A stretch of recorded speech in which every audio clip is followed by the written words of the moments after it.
বিএনপির চেয়ারপারসন ও সাবেক প্রধানমন্ত্রী খালেদা জিয়া ঢাকার উদ্দেশ্যে লন্ডন ছেড়েছেন। স্থানীয় সময় আজ সোমবার দুপুরে হিথ্রো আন্তর্জাতিক বিমানবন্দরে তাকে বিদায় জানান তারেক রহমান সহ পরিবারের সদস্যরা।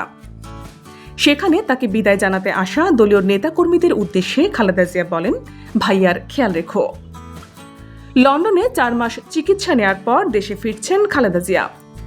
সোমবার স্থানীয় সময় 2:10 লন্ডনের তারেক রহমানের বাসা থেকে বিমানবন্দরের উদ্দেশ্যে রওনা হন তিনি।